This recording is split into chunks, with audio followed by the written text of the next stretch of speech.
잠잠히 믿어야 할 때라는 제목으로 2025년 마지막 주일 오전 예배 하나님의 말씀 여러분들과 함께 살펴봅니다. 오늘 본문 말씀은 여러분이 아주 잘 아시는 상황입니다. 예수님께서 유대에서 다니실 때 회당을 맡은 책임자인 야이로라는 사람이 예수님께 나옵니다.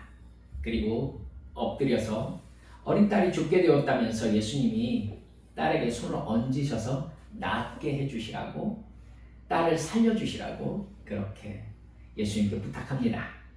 예수님이 그들과 함께 가요. 이미 예수님 주위에는 수많은 사람들이 함께 에워싸고 있는 상황이었습니다. 네, 회당장이면 알려진 집안이지요. 어쩌면 그 어린아이의 병든 것도 아마 알려져 있었을 가능성이 있어 보입니다. 그러니까 도대체 예수님께서 회당장의 집으로 가가지고 무슨 일을 할 것인가 아마 궁금했던 사람이 회당장의 집으로 우 따라가는 그런 상황이었을 것입니다. 그런데 길을 가다가 12년 동안이나 혈루증을 앓던 여인이 예수님에게 나옵니다. 혈루증은 하혈하는 여성병이죠. 구약 성경에서는 부정한 병이라고 해서 격리시켰던 병입니다. 12년 동안이나 그랬으니 얼마나 고통스러웠겠습니까? 성경은 많은 의사에게 병을 고쳐달라고 했지만 돈만 날렸지 고칠 수 없었다 이렇게 기록하고 있습니다. 여인은 소망이 없었습니다. 마침내 그 여인은 예수님의 소문을 듣고 무슨 소문이었겠습니까? 예수님은 병든 자를 고치시고 귀신도 쫓아내시고 심지어 죽은 자도 살리신다 라는 그러한 목격자들의 소문이었을 것입니다. 여러분, 그런 예수님이라면 이분은 틀림없이 하나님으로부터 말미암은 어떤 분일 것이라는 믿음이 여인의 안에 있었을 겁니다. 그 여인은 예수님의 소문을 듣고 무리 가운데 끼어서 가만히 예수님 뒤로 다가갑니다. 그리고 살짝 예수님의 옷자락을 만집니다. 이분이 바로 자기가 말씀하신 대로 하나님의 아들이시고 구원자시라면 이렇게만 해도 충분히 나의 병을 낫게 하실 수 있을 것이다. 아니나 다를까 그녀가 예수님의 옷자락을 만지자마자 자기 병이 나은 것을 몸으로 깨닫게 됩니다. 그런데 예수님께서 갑자기 우뚝 서십니다. 그리고 사람들을 돌아보시면서 누가 내 옷을 만졌습니까? 라고 물어요. 그 말을 들은 제자들이 31절 보니까 이렇게 말하죠. 한번 보시겠습니까? 무리가 지금 우리들을 에워싸고 밀고 있는데 누가 옷을 만졌냐고 물어보시면 어떡합니까? 그런데 예수님은 그 제자들의 말에 전혀 대꾸하지 않습니다. 그리고 예수님께서 누가 자기를 만졌는지 확인하시려고 둘러보기 시작하세요. 근데 여자가 알고 있었습니다. 자기를 찾고 있구나. 여자가 예수님 앞에 엎드려서 자초지종을 다 말씀드립니다. 여러분, 부정한 사람은 다른 사람 곁에 있으면 안 되었습니다.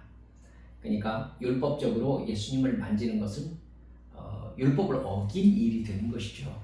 그래서 이 여인이 아마 더 자기가 어떤 병에 걸려 있는 여자라고 말할 수 없었을 겁니다.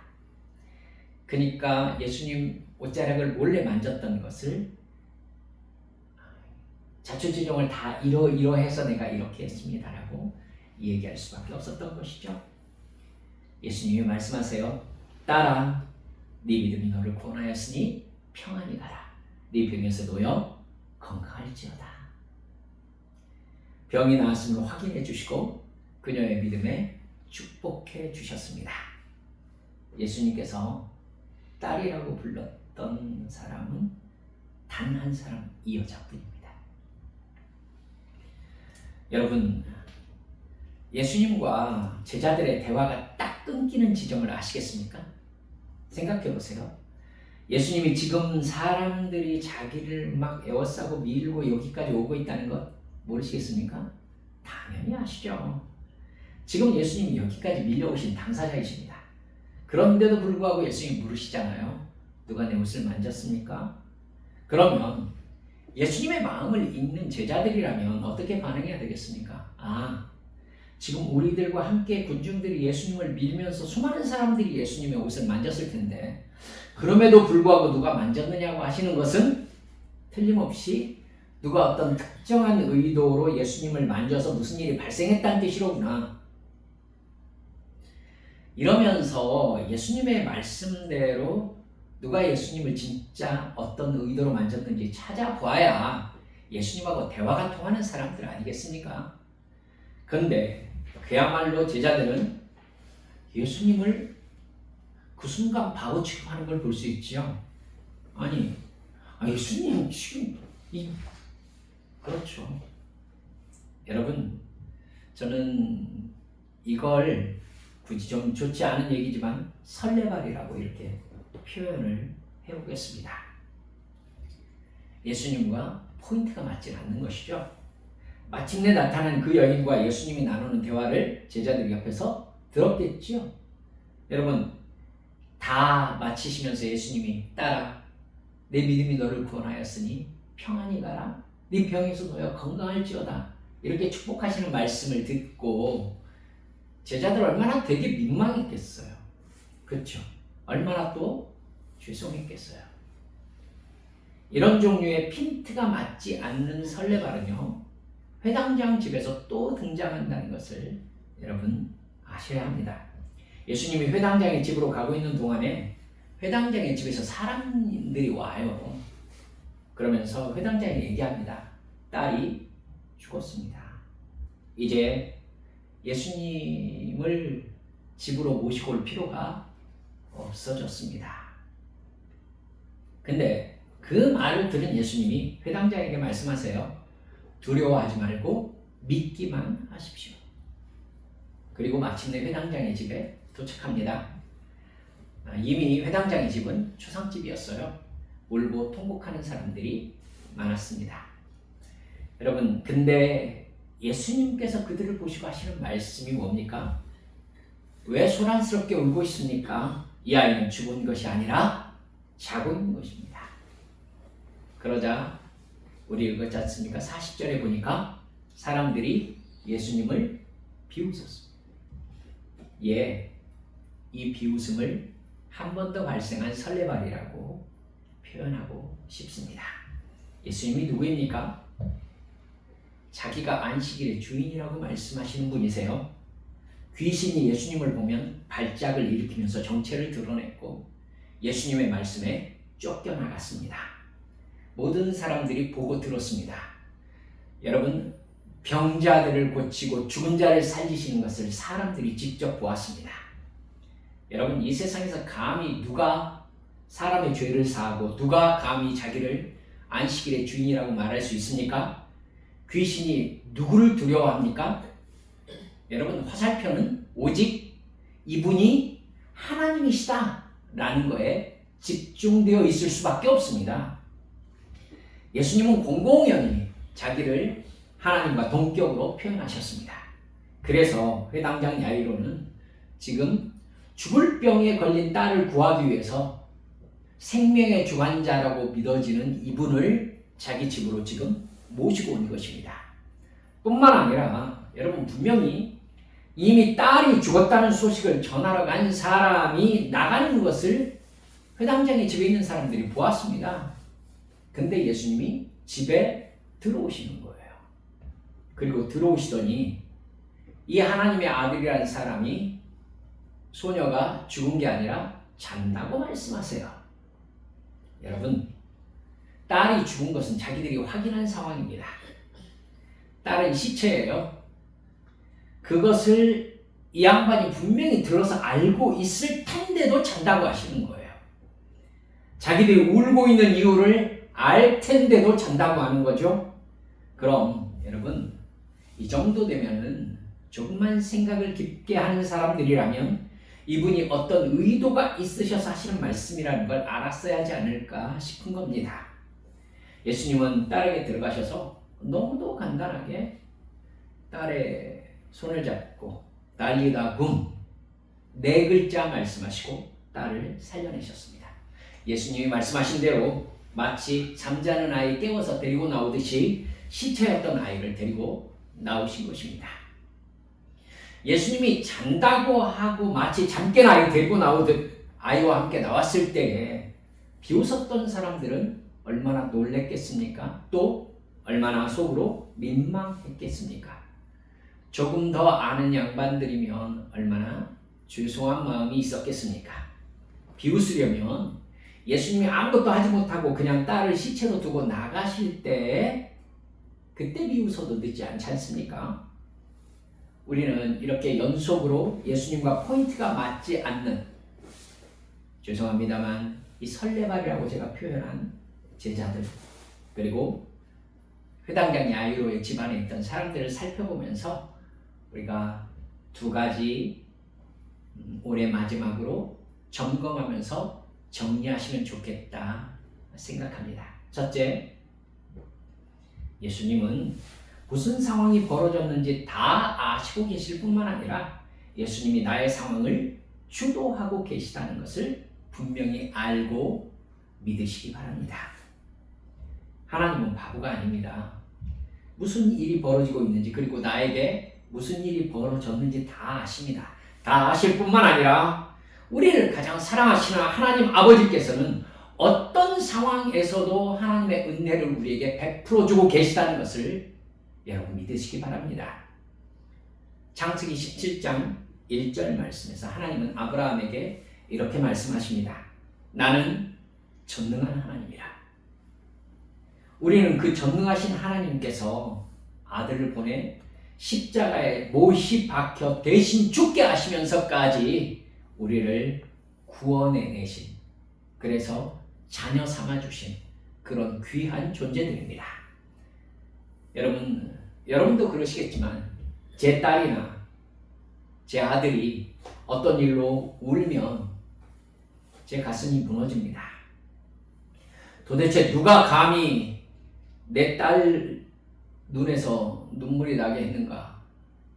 도대체 누가 감히 내 아들의 마음을 이렇게 상하게 했는가? 여러분, 인간인 저에게도 그런 마음이 있습니다. 우리 하나님은 어떠시겠어요? 자녀인 우리들의 상황을 아버지 하나님이 모르실 수 있습니까? 그럴 수가 없습니다. 우리 하나님은 우리에게 일어난 모든 일을, 우리 마음에 있는 모든 생각을 다 아십니다. 그 어떤 상황일지라도 하나님은 우리를 향한 은혜와 사랑을 그쳐본 적이 없으신 아버지이십니다. 이게 그런가 보다 할 일이 아니라 사실이라고 우리는 믿어야 하는 겁니다. 사실이니까요. 따라서 하나님의 자녀인 우리들은 내 눈에 어떻게 보일지라도 지금 이 상황이 하나님께서 알고 계시는 상황이고 내게 어떻게 느껴질지라도 지금 이 순간도 역시 하나님이 나에게 은혜와 사랑을 베푸시는 중이라는 것을 믿어야 합니다. 여러분, 그렇게 하나님을 믿는 마음이 있으면요, 누가복음 5장에 나오는 예수님을 처음 만난 베드로의 복을 이해할 수 있게 됩니다. 베드로의 직업이 무엇입니까? 어부입니다. 아예 갈릴리에서 나서 거기에서 자라고 어부로 살았으니까 완전히 전문 직업인입니다. 갈릴리 호수는 밤에 물고기가 잡힌다고 합니다. 그런데 어느 날 밤새도록 그물질을 했는데 물고기가 한 마리도 잡히지 않은 것입니다. 아마 베드로는 그날 밤 그물질을 하면서 이상하다 싶었다가 시간이 지날수록 깊은 실망과 허망함을 맛보았을 것입니다. 우리가 살아가면서 그런 상황을 딱 만나면 신앙적으로 가벼운 사람이라면 바로 원망을 했을 겁니다. 이게 뭡니까? 이게 저를 사랑하시는 증거입니까? 아니, 저는 어떻게 하라고 이러시는 겁니까? 소리 질렀겠지요. 베드로는 밤새 화탕을 치고 나를 샜습니다. 그래도 때려 키울 수는 없는 노릇이죠. 나를 샜지만 베드로는 밝아오는 아침에 그물을 손질할 수밖에 없었습니다. 밤에 다시 그물을 내려야 되니까요. 그런 베드로에게 수많은 사람들과 함께 예수님이 오십니다. 그리고 베드로에게 그물을 손질하고 있는데 배를 좀 빌려달라고 요청하는 겁니다. 아마도 그 시간까지 그물을 손보고 있는 어부가 베드로밖에 없었을 것입니다. 다른 어부들은 밤에 잡을 만큼 잡고 일찍 들어가서 잠을 자고 있는 시간이었을 거니까요. 그러니까 새벽쯤 날이 새기 전에 갈릴리 어부들의 조업이 다 끝나거든요. 베드로만 허탕을 쳤기 때문에 날을 새고 이제야 그물 손질을 하고 있을 뿐인 시간인 겁니다. 근데 여러분, 베드로가 이렇게 예수님을 만난 후에 무슨 일이 벌어졌는지 여러분 다 아실 것입니다. 그는 예수님의 설교가 끝난 후에 예수님이 베드로에게 말씀하시지 않습니까? 깊은 곳에 가서 그물을 내리십시오. 깊은 곳에 그물을 내렸더니 배 두 척이 물에 잠길 정도로 물고기가 잡혔다고 성경에 기록되어 있습니다. 예수님께서는 그 일을 마치신 다음에 베드로를 제자로 부르십니다. 베드로는 자기가 손질하던 그물과 배를 버려두고 예수님을 따라 제자로서의 삶을 시작합니다. 그의 인생이 예수님과의 관계로 완전히 전환되는 순간 아니겠습니까? 여러분, 그렇다면 그 결과의 관점에서 허탕친 지난밤을 한번 생각해 보십시다. 저주의 밤입니까? 불평과 원망으로 채워야 되는 짜증나는 밤입니까? 아닙니다, 여러분. 그 밤은 이미 베드로를 사랑하시는 하나님의 기적이 시작된 밤이었습니다. 숙달된 어부의 손에 물고기가 잡히는 게 기적입니까? 한 마리도 잡히지 않는 게 기적입니까? 하나님은 물고기가 어디 있는지 다 아는 베드로가 그물을 내리는 곳마다 여러분 물고기를 쫓아내셨을 것입니다. 베드로는 이 시간에 갈릴리 어디에 물고기가 있는지 다 아는 사람이에요. 거기에 그물이 내려갔는데 한 마리도 잡히지 않게 하시려면 이거 하나님 대단히 정교하게 움직이셔야 되는 건 아니겠습니까? 한 마리도 잡히지 않았어요. 여러분, 베드로는 그물을 손질하면서 날을 새야 했어요. 낙심한 베드로가 예수님께서 오실 때까지 그물을 손질하게 만드셔야 했습니다. 그리고 예수님은 마치 전혀 모르신다는 듯이 많은 사람들을 끌고 베드로에게 찾아오셔야 했던 겁니다. 여러분, 베드로를 물고기가 아니라 사람을 낚는 어부가 되게 하시기 위해서였습니다. 예수님이 승천하신 후에 초대교회를 이끄는 지도자로 삼으시기 위한 예수님의 발걸음이었던 겁니다. 이게 하나님의 뜻입니다.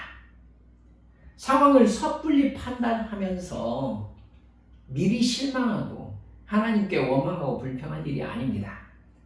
이미 하나님도 상황을 다 알고 계십니다. 내 마음이 어떤지 하나님 다 알고 계십니다. 그러니까 우리 하나님 앞에 너무 빨리 실망하고 너무 빨리 원망과 불평에 빠져들지 마십시다. 아직 끝난 이야기가 아닙니다. 하나님은 지금 이 순간도 나를 최고로 사랑하고 계시다는 것을 상황과 관계없이 우리 믿자는 것입니다. 하나님은 하나님의 사랑과 전능하심을 보여주시려고 이 상황을 주도하고 계시다는 사실을 믿자는 겁니다. 이런 믿음이 우리 한빛성도 여러분들에게 충만하시기를 주님의 이름으로 축원합니다. 두 번째, 그렇기 때문에 우리는요 잠잠히 하나님의 뜻을 기다리는 것이 믿음이라는 것을 깨달을 수 있습니다. 요셉은 10대 후반에 보디발의 감옥에 갇혀서 30세 때 감옥에서 나왔습니다. 그러면 최소 10년이 넘는 세월을 감옥에 갇혀 있었다는 이야기가 되는 겁니다. 요셉이 하나님을 가볍게 믿는 사람이었다면, 그의 신앙이 정말 좀 가벼운 껍질만 있는 신앙이었다면, 자기 인생에 화내며 원망하며 절망하면서 하나님께 이렇게 소리쳤을 것입니다. 하나님, 내가 무슨 죄를 지었습니까? 형들에게 배신당해서 노예로 팔려온 것도 억울한데 감옥이라며. 하나님, 이러실 것 같으면 제가 어렸을 때 왜 그 꿈을 꾸게 하셨습니까? 하나님, 어서 저를 여기서 꺼내주십시오. 어서 저를 집으로 돌아가게 해주십시오. 여러분, 요셉이 충분히 그렇게 기도할 만한 상황 아닙니까? 금식이라도 했을 것 아니겠습니까?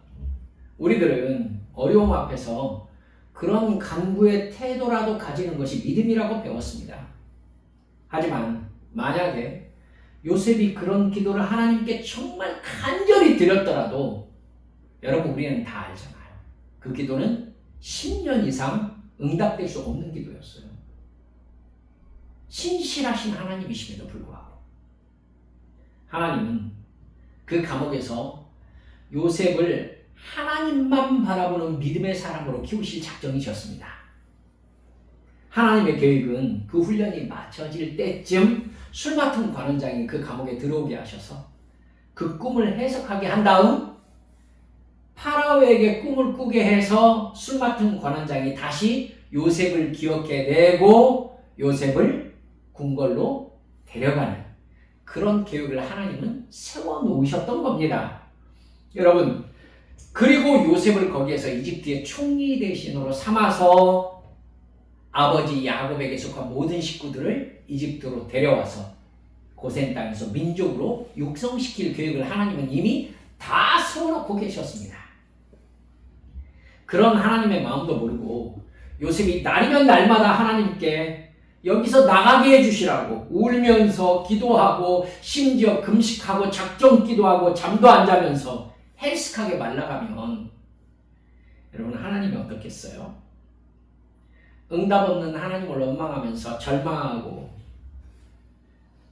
인생의 비관에 빠져 있으면 하나님이 얼마나 불편하시겠냐고요. 하나님이 들어줄 수 없는 기도인데 얘는 기도를 그치질 않습니다. 하나님이 얼마나 힘드실까 생각 안 해보셨습니까? 그 기도가 아무리 간절해도 아무리 반복해도 하나님은 그 기도를 들어주실 수가 없는 겁니다.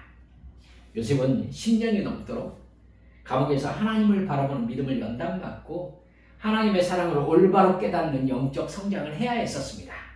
그게 여러분 하루아침에 되는 게 아니었어요. 그러니까 사랑하는 여러분들, 우리는 주님의 마음을 깨닫는데 더 마음을 써야 합니다. 주님이 원하시는 것은 내 기도를 반드시 관철시키는 간절한 눈물보다 오히려 잠잠히 하나님을 믿고 기다리는 마음, 하나님께서 이것을 믿음으로 보실 때도 많다는 것입니다. 소리쳐 간구하는 것보다 때때로 하나님은 잠잠한 침묵과 기다림을 더 바라실 때가 있으시다는 것입니다. 여러분, 너무 빨리 울지 마세요. 너무 빨리 결정 내리고 실망하지 마세요. 지금 상황의 고통은 하나님께서 지그시 견디라고 주님이 주신 훈련 프로그램일 가능성도 있습니다. 이 다음에 이 고통이 어떤 기쁨과 성숙으로 나타날지 우리는 아직 모르고 있을 수 있습니다. 쉽게 울면서 이 고통 없애주지 않으시고 하나님 도대체 뭐 하시느냐고 하나님을 원망하고 불평하는 것, 오히려 이것이 간절한 기도에도 불구하고 믿음 없음으로 판정날 수도 있는 겁니다. 2025년이 저물어갑니다. 지금 내가 처해 있는 이 상황은 우리들에게 어떻게 해석되어 있습니까? 내가 처한 어떤 상황이든지 예수님께서도 아신다는 것을 기억하십시다. 내 마음까지도 다 아신다는 것을 믿으십시다. 주님이 이 상황을 허락하신 이유가 있다는 것도 믿으십시다. 회개할 것 회개하고 지그시 견디면서 하나님의 때를 기다리는 잠잠한 믿음을 갖게 되시기를 주님의 이름으로 축원합니다. 아직 하나님의 사랑 프로그램은 끝나지 않았습니다. 우리의 인생이 끝날 때까지 하나님의 사랑은 그치지 않을 것입니다. 하나님은 어떤 상황에서도 주님의 십자가 사랑만 붙잡고 모든 상황에 감사하며 행복해할 수 있는 영적 강함을 우리에게 훈련시키고 계시는 겁니다. 우리를 사랑하시는 하나님, 십자가에서 죽으시기까지 우리를 사랑하신 예수님의 사랑을 우리가 잠잠하게 믿고 사랑으로 반응할 수 있는 우리 성도들이 되셨으면 좋겠습니다. 내가 이 상황에서 어떻게 생각하고 어떻게 말하고 어떻게 행동하는 것을 주님께서 원하실까? 내가 이 상황에서 이게 뭐예요? 라고 하나님 앞에 불평하기를 바라실까? 아니면 하나님의 뜻을 잠잠히 기다리며 주님께서 나에게 사랑 베푸신 것에 감사하기를 원하실까? 사랑하는 여러분들, 성령의 충만함을 사모하시기 바랍니다. 나를 사랑하시는 주님, 그야말로 뻘쭘하게 만들지 마시고 어떤 상황에서도 주님의 사랑을 믿으며 살기를 작정하신 후에 2026년 새해의 시간을 맞이하신 여러분 되어주시기를 주님의 이름으로 축원합니다. 이 시간 함께 기도하십시오. 여러분, 오늘 우리가 살펴보았던 12년 동안 혈류증 앓던 여인, 그 여인을 바라보았던 예수님과 제자들의 관점, 이 상황 전체 속에서 예수님의 마음이 어떻게 드러나고 있는지 한번 살펴보시기 바랍니다. 그리고 회당장 야이로의 집에 들어간 예수님을 바라보면서 예수님의 하신 말씀을 듣고 비웃었던 그 사람들의 마음과 예수님께서 소녀를 살려서 데리고 나오셨을 때 그들이 놀랐을 그 상황을 한번 상상해 보시기 바랍니다. 여러분, 혹시 우리도 너무 빨리 실망하고 너무 빨리 원망하고 너무 빨리 불평하는 삶을 살아오지 않으셨습니까? 제가 주님 앞에 기도할 때에 주여 제게 믿음 주시옵소서. 잠잠히 하나님의 사랑을 믿을 수 있도록 주님의 은혜를 기다릴 수 있도록 깨어 기도하며 하나님 앞에 내가 해야 할 일 올바로 해낼 수 있게 나를 성령으로 충만하게 해주시라고 이 시간 주님 앞에 함께 통성으로 기도하시겠습니다.